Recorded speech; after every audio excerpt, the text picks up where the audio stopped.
Halo, Halo. selamat malam. Halo. Berjumpa kembali bersama saya Wong Ganteng Sakdonya. Mohon untuk tidak menyebutkan nama dan identitas dalam percakapan ini karena percakapan ini saya naikkan dalam konten YouTube. Bagaimana Mbak E? Iya.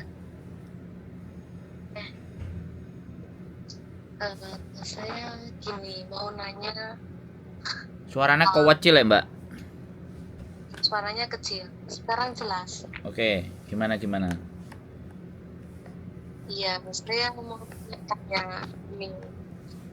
Kalau proses nikah itu, saya kan punya pacar ini Mas, orang Hong Kong. Siap. Nah, jadi sekarang saya posisinya udah di Indonesia dan rencana itu mau nikah, ngurus independent visa, tapi masih rencana. Sedangkan saya kan pernah punya cash dan udah pernah backlistan. Menurutnya Mas Andrew itu saya masih bisa nggak sih kalau ngurus independent visa itu imigrasi masih ngasih nggak sih? Nah, ini kalau sampean sampean nanya Iya, ke aku, sebenarnya jawaban itu prerogatif haknya imigrasi ya. Tapi iya, iya. kita belajar dan diskusi. Case-nya itu apa dulu? Saman case masalahnya Um, apa? Dulu saya kan pernah kerja di Hong Kong selama 13 tahun. Saya ikut majikan yang terakhir itu 3 tahun. Dan majikan saya itu nuduh saya mukul nenek dan nyeblotin saya ke penjara. Dan akhirnya saya mutusin ambil paper karena apa? Majikan saya belum menggaji saya selama 2 bulan dan uang cuti dan uang lemburan semua. Dan saya mutusin ambil paper itu. Dan habis itu kurang lebih 8 bulan saya kan proses pulang udah nyampe Indonesia karena menurut saya urusan saya sama majikan udah selesai gitu. Jadi saman saman kabur itu berarti dari majikan. Enggak kabur, saya dulu ikut majikan udah 3 tahun. Tiba-tiba majikan saya itu ya ada bentrok sama saya karena apa? Saya juga minta gaji saya selama 2 bulan itu dia belum gaji saya gitu loh. Kayak dia itu kayak nggak terima gitu. Terus akhirnya itu kayak mencari kesalahan saya terus dan akhirnya dia nyeblosin saya ke penjara. Tuduhannya jeblosin tadi, mukul. Iya, Oke, iya karena sebentar. katanya saya pukul. Oke, sebentar. Jeblosin saman ke penjara dengan tuduhan itu, terus keputusan saman untuk akhirnya ngambil paper ini loh. Ini saya nggak tahu kronologisnya. Iya. Iya, karena saya ambil papernya itu karena majikan tidak mau ngasih hak saya, gitu loh. Bahkan selama saya di penjara pernah kirim surat ke labor, ke agent, terus ke KJRI, mereka juga ikut bantu, tapi majikan nggak pernah mau ngasih sebelum ketemu saya dan akhirnya saya memutuskan untuk suruh ambil paper, mengambil sendiri hak saya. Sebentar, yang nyuruh ngambil paper siapa ini? Kalimat saman kan nyuruh. Waktu itu kan saya dari Lou penjara, habis itu kan saya ditransfer ke si Esi Tunmun. Nah, dari situ kan saya biasa gingkai bicara sama madam-madamnya. Terus di sana itu madamnya kan baik ngasih Konsultasi. solusi. Kenapa kamu nggak ambil paper? Karena di sini tuh banyak anak-anak juga yang ambil paper kayak gitu. Dan akhirnya kan saya juga tidak tahu apa itu paper. Terus akhirnya ya banyak madam, banyak teman-teman yang di CSC ngasih saya tahu kayak gitu. Terus Karena oke. Wes, berarti mengambilnya paper itu setelah sampean di penjara. Berarti ada rekor penjara ya ini artinya jokam. ya Karena saya mukul. pernah masuk Jepang 1 bulan, 4 minggu. Tapi sampean melakukan persidangan nggak? Ada sidangnya nggak? Saya pernah masuk sidang waktu itu saya dituduh karena nenek itu ada sedikit lebam. Tapi waktu itu kan saya pernah ngasih video rekaman bahwa itu bukan kesalahan saya karena Heeh. nenek sendiri yang ngelukain. Saya masih ada videonya. Gelang tangannya itu dimasukin ke mulutnya terus lebam. Nah, dikira saya yang nganiaya. Waktu itu juga pernah di apa namanya sidik jari tapi tidak terbukti bahwa saya yang melukai karena emang bukan saya gitu Oke, dan majikan juga tidak terimanya karena saya kayak apa namanya mentah mentah itu mah tuduhannya itu dia nggak terima gitu. Dan Tapi akhirnya di sidangan saya kena 4 minggu aja di dalam penjara. pernyataannya di situ itu bersalah atau tidak? Sampean nggak ada surat keputusannya? Saya nggak ada, cuman tuduhannya saya dituduh mukul, tapi tuduhannya itu tidak kuat, tapi cuman majikan nuduh lagi karena saya ngomong keras, dia nggak terima, akhirnya ya itu, ya saya akui saya emang ngomong keras karena saya juga minta hak saya, majikan tidak membayar saya. Oke. Sampean ada nggak megang surat keputusan dari persidangan itu? Saya nggak ada surat sama sekali. Saya waktu sidang hari tanggal 17 1 tahun yang lalu, habis itu saya masuk Jokam itu kurang lebih 4 minggu langsung dimasukin ke CSI gitu. Berarti sampean nggak ada yang mendampingi? Itu saya cuma Waktu berproses sidang, fingerprint. sebentar. Waktu berproses sidang tidak ada yang mendampingi? Itu nggak ada, cuman kayak ya petugas orang Hongkong apa, cuman itu aja sih. Saya nggak dikasih surat apapun. Harusnya memang minta. It's okay, fine. Itu sudah kejadian. Iya. Kalau sampean Sudah mau terlanjur. menikah, sebentar. Menikahnya sudah apa belum? Saya belum, tapi masih rencana. Calon saya kan katanya masih bulan 3 tahun depan itu rencana masuk mau ke sini, ke Indonesia. Oke. Cerita sampean ini suami sampean, calon suami udah tahu belum? Udah tahu semua. Oke. Bahkan kemarin saya terakhir masuk ke CSI, calon saya yang ngurusin saya sampai pulang. Oke. Bahkan disewakan lawyer, 2 lawyer pun nggak bisa membantu saya gitu. Enggak, karena kan sudah selesai sidangnya. Iya. Sudah keputusan sidang. Oke. Artinya gini, kita gas saja. Artinya tetap Iya. nikah. Tetap nikah, tetap nikah. Nah, sampean ini pertanyaan saya, menikahnya di Indonesia apa di Hong Kong atau dua-duanya? Waktu itu sebelum saya pulang ke Indonesia, saya pernah tanya sama officer, bagaimana kalau saya pulang ke Indonesia, apa saya masih bisa kembali ke Hong Kong? Dan officer saya bilang katanya harus pulang ke Indonesia, menikah, mempunyai sertifikat nikah, dan dokumennya dibawa ke Hong Kong untuk mengapply independent visa. Cuman belum itu aja. Jadi gini Mbak, jawaban dari officer itu selalu normatif ya Mbak. Iya. Selalu tidak akan bicara bilang tidak, itu enggak. Selalu normatif. Cuman dia ngasih alurnya itu, ngasih alurnya. Jadi menurut saya gini, oke. Sudah mulai jelas, terang. Jadi tetapi tetap bisa urusannya imigrasi. Tapi buat saya, ya kalau sampean oke ya kan. Ini kalau boleh saran untuk agar supaya bisa kuat sekali lagi, bisa kuat bahwa sampean untuk bisa dapat balik lagi ke Hong Kong karena ada catatan rekod untuk turunnya visa karena sampean udah ada penjara. Tetapi selama ada yang menjamin, maka itu tidak akan menjadi persoalan menurut saya nih. Jadi kalau ada garantor menurutnya. Ya, ini ya menurut logika cara berpikir loh ya, menurut saya. Dan ada guarantornya, dan guarantornya ini orangnya bekerja, ada tabungan, setidaknya itu bisa menghidupi sampean. Terus dia nggak punya hutang, dia kerjanya juga bener, nggak ada masalah.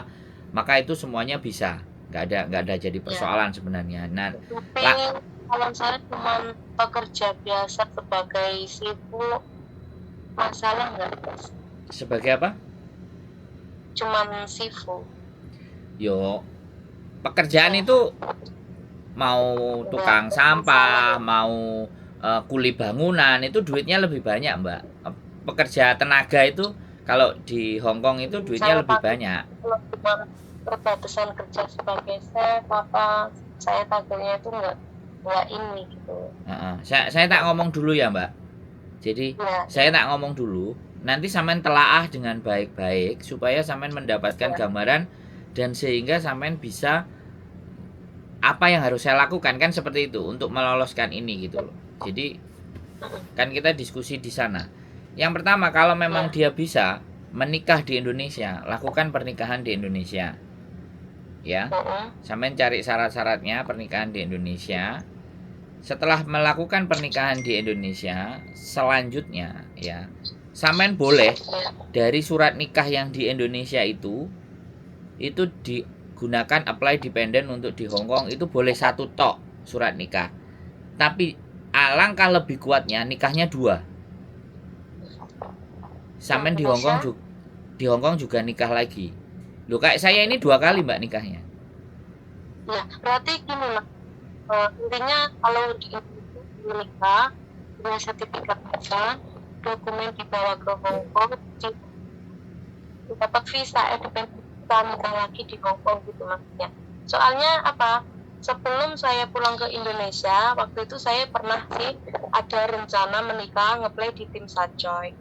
Cuman waktu itu officer sama lawyer bilang katanya pernikahan di Hong Kong itu kalau untuk paperan untuk sekarang belum bisa, harus pulang ke Indonesia, nikah di Indonesia. Saya kan belum selesai ngomong udah sampean potong kan.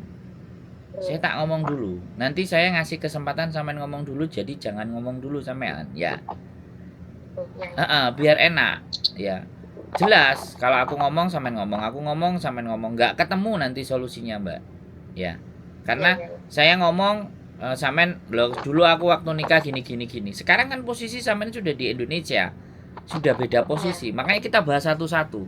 Yang pertama, sampean tanya sama Pamong, KUA dan semuanya di daerah sampean ketika sampean menikah sama orang luar, persyaratannya apa saja. 1 ya. Itu sampean selesaikan dulu. Ketika sudah selesai, begitu pula calon suami sampean pulang, itu sampean bisa menikah secara resmi secara negara. 1. Ya. Terus yang kedua, setelah resmi dan negara, itu terserah. Buku nikahnya sampean tinggal translate semuanya, ya kan, KTP, KK, akte, semuanya. Itu semuanya yang asli sampean kasih ke suami sampean, suruh apply ke imigrasi. Itu kalau 1 kali nikah. Apply ke imigrasi. Langsung urus dependent. Tapi saran saya sebaiknya sampean nikah juga di Hong Kong. Nah, suami boleh apply, posisi sampean kan sudah di Indonesia. Sampean tinggal kasih paspor sampean. Jadi kalau sudah menikah nanti, sekarang posisi sampean di Indonesia, data yang digunakan paspor, bukan lagi KTP Hong Kong. Data sampean paspor karena sampean sudah pulang. Sampean harus punya paspor dulu. Yang pertama bikin paspor. Nah, kalau apply nikah, iya kan? Artinya kan 2 kali nikah. Nah, surat 2 kali nikah nanti kita masukkan ke dependent visa. Saya kemarin begitu. Saya 2 nikah. Tapi saya 3 kali tata cara nikah. Siri, nikah Hong Kong, baru nikah Indonesia, baru apply dependent. Itu kalau saya. Dan 40 hari beres karena nggak ada rekod. Saya rekodnya dideportasi karena saya sering keluar masuk Hong Kong aja. Rekodnya cuma itu, tidak ada catatan kriminal. Nah, kembali lagi, sekali lagi, setelah 2 kali nikah tadi, kemudian apply ke dependent visa, sudah. Sampean tinggal nunggu aja keputusannya dari imigrasi. Suami sampean nanti yang akan dapat surat. Jadi landesannya ada 2 kali nikah Hong Kong. Jadi sampean apply, kalau yang di apply nikah di Hong Kong itu paling paspor sampean. Kalau sampean janda ya surat janda sampean ditranslate dalam bahasa Inggris, terus apply suaminya. Nah, suaminya apply ACC, baru ada undangan pernikahan buat sampean. Nah, undangan pernikahan itulah sampean gunakan ke Hong Kong. Ya kan, gunakan ke Hong Kong untuk menikah di Hong Kong. Itu cara yang kedua. Karena agak lebih panjang. Cara yang pertama, sampai nikah di Indonesia, resmi semuanya, baru buku nikah dan semuanya, data sampean ditranslate ke dalam bahasa Inggris, aslinya fotokopi dan translatean dibawa sama suami sampean, di-apply ke imigrasi. Itu plan A, plan pertama. Karena plan pertama ini adalah plan yang paling mudah. Iya. Jadi nggak tanpa nikah 2 kali, tapi sampean pertimbangkan dan obrolkan sama calonnya sampean. Kalau dia yakin satu aja nikah di Indonesia, Hongkongnya nggak nikah, nggak apa-apa, nggak nikah Hongkong. Yang penting sudah ada catatan pernikahan, dia yang harus maju Iya. ke imigrasi. Iya. Saya rasa kalau dia maju kuat, nah baru. Nah, gitu aja sih menurut saya. Tinggal nunggu aja bagaimana keputusan imigrasi nanti. Pastinya Iya, Mas Sandro. di interview nanti calonnya sampean gini ya. Aku ngerti, aku paham, bahkan aku sendiri yang nganterin dia bermasalah. Sebenarnya dia nggak bermasalah versi saya. Makanya saya mau nikahin dia dan saya mau bawa dia ke Hong Kong untuk hidup sama saya. Nah, dia berjuang begitu. Kalau aku rasa sih bisa. Hanya masalah waktu. Kalau saya ya. Iya. Ya, karena dia menikah di orang Hong Kong mau menikah di Indonesia itu power loh, itu kekuatan. Buat menunjukkan ke imigrasi Hong Kong bahwa lo dinikahin di Indonesia. Ngerti nggak? Tapi kalau Mas Sandro, saya mau tanya ini. Boleh. Kalau suami saya udah nikahin saya di Indonesia, itu nggak ngaruhin identitasnya dia, maksudnya tetap dia punya ID Hong Kong juga bisa seumpamanya proses di Indonesia ID Indo juga bisa, jadi bisa ya bolak-balik Indonesia. Ya bisa, makanya kan gini. Untuk masalah bolak-balik itu ditentukan oleh paspor. Kewarganegaraan seseorang itu ditentukan oleh paspor. Oh iya. Nah, kalau dia masih paspornya Hong Kong nggak berubah ke Indonesia, maka dia masih orang Hong Kong, apapun ceritanya. Cuman dia untuk datang ke Indonesia karena paspornya di Hong Kong jatuhnya tetap turis. Oh, paham. Tapi ketika dia udah punya KTP Indonesia tapi paspornya tetap Hong Kong, tetap turis. Tapi kalau kita ini kebijakan yang berbeda ini. Kalau kita sudah menikah misalnya di Hong Kong, paspor sampean Indonesia, sampean sebenarnya datang ke Hong Kong itu tetap statusnya juga orang Indonesia tapi bukan turis. Statusnya dependent visa. Iya. Tapi kalau sudah permanen, ya statusnya permanen. Boleh masuk ke Hong Kong dengan paspor Indonesia. Lah kalau sampean mau berganti paspor ke Hong Kong juga bisa. Waktunya 6 bulan. Nah, suami sampean nanti berganti paspor Indonesia ya bisa. Tapi sebaiknya tidak menurut saya. Tapi kalau nggak tahu, kalau memang memutuskan kepingin tinggalnya di Indonesia, punya usaha di Indonesia, kan itu beda persoalan. Iya. Intinya kalau setiap suami sampean datang ke Indonesia, selama dia masih menggunakan paspor, ya kan, menggunakan paspor Hong Kong, dia tetap hitungannya turis. Tapi sekali lagi, kalau dia udah punya KTP, dia bisa tunjukin KTP-nya. Nanti kita tinggal kebijakannya si imigrasi, apakah dipungut visa atau enggak gitu. Tapi kalau Indonesia sampean tahu lah artinya, ya kan? Semuanya UUD, ujung-ujungnya adalah saya udah nggak berani ngomong kalau di Indonesia. Iya. Jadi begitu. Jadi peraturannya juga banyak berbeda. Nah, semua. Peraturan yang tertulis 5, Mbak, tapi yang nggak tertulis 10.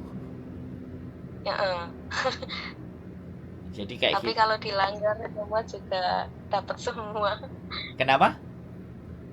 Tapi kalau melanggar peraturannya ya dapat sanksi semua. Nah, ya Indonesia kan begitu.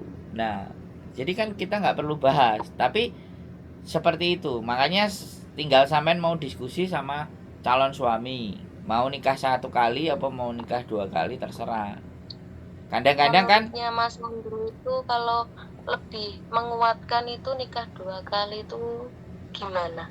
Duh, ya itu tadi nikah di Indonesia. Karena saya punya gas itu takutnya kalau cuma sekali aja, mending 2 kali gitu ya.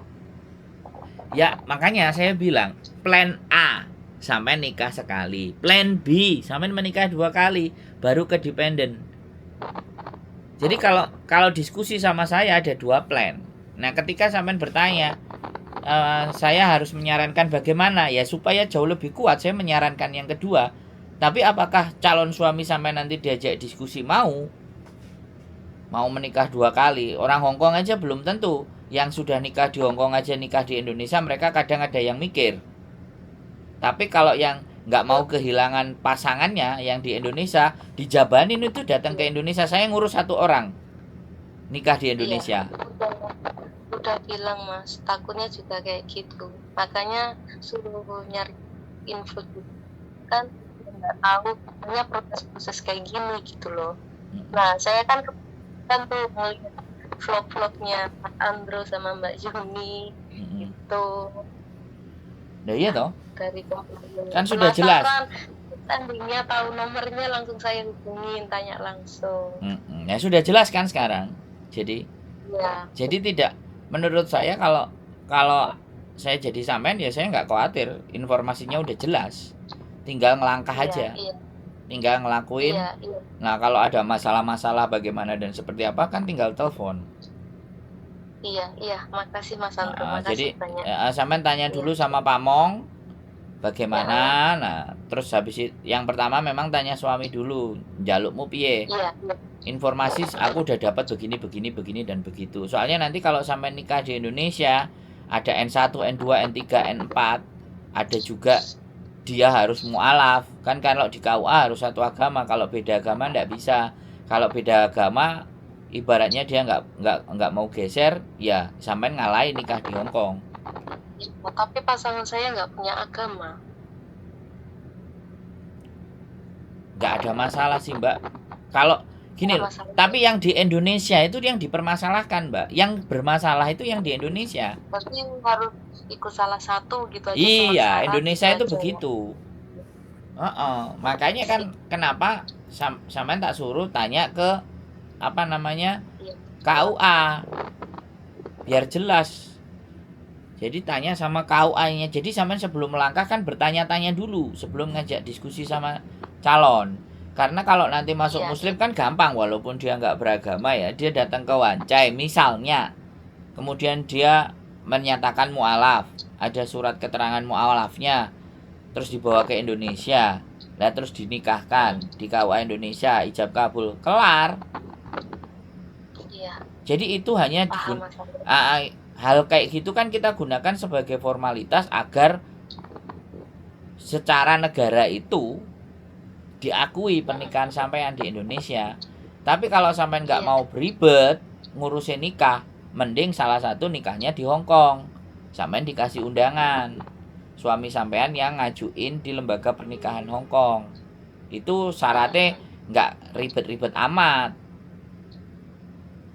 Karena soalnya Hong Kong nggak bisa diwakilkan kayak calo kayak saya gini kan nggak bisa Mbak. Nah kalau di Indonesia kan masih ada, masih bisa, masih mungkin, ya enggak gitu loh.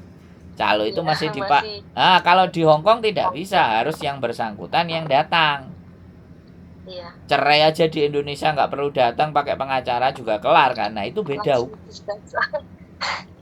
ya kan beda hukumnya di situ. Makanya tergantung sampean. Yang jelas plannya saya sudah sampaikan, garis besarnya saya sudah sampaikan. Kira-kira nih menurut sampean ada lagi yang belum jelas nggak? Karena kalau aku cerita bisa panjang runutan sampai detail-detailnya sampean aku bisa. Tapi persoalannya apakah sampean butuh nggak penjelasannya itu? Nah gitu aja. Jadi begitu nemu masalah aja nanti tanya lagi. Atau sampean mau melangkah yang mana baru ngobrol lagi biar ngelangkahnya enak. Iya, boleh, Mas Andro. Kan boleh. Seperti itu. Cuman ya kayak gitu ya. Pokoknya kalau nelpon sama saya pasti kamera akan on. Oke, siap. Yang penting jangan pernah nyebut nama siapapun dan bagaimanapun. Karena saya sebenarnya ketika orang telepon yang pingin saya ambil adalah ceritanya. Iya. Bukan personalnya. Karena ya itu tadi hampir kayak stres dari kemarin, nggak tahu jalannya harus ngapain. Ya sekarang kan ketemu jalan. Sekarang udah nggak perlu bingung, wis tenang. Nah saya doakan kalau ada yang sesuatu nggak pas atau kurang atau kebingungan telepon. Iya, makasih Mas Andro. Oke, sip, cukup. Cukup, makasih. Sehat selalu ya. Semoga bisa balik ke Hong Kong. Tak tunggu lagi ngopi di Hong Kong. Yuk, bye bye. Sampai jumpa, sukses selalu, Amin. lancar selalu. Siap. Iya. Yuk, Salam buat assalamualaikum. Mbak Dini. J. Salam.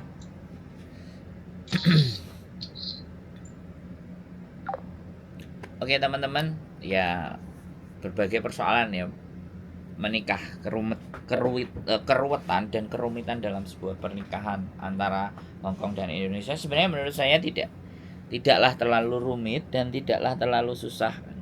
Ya, you know lah teman-teman, di Indonesia seperti apa, kalau di Hongkong tahunya kayak gimana. Jadi dua negara ini akan mempunyai hal yang begitu istimewa ya kan. Dan kita harus tahu tata aturan dan cara bermainnya. Ya kan. Peraturan yang di Hongkong seperti apa, peraturan di Indonesia kayak bagaimana. Jadi ini banyak sekali. Tetapi semuanya itu pasti menurut saya bisa dilewati.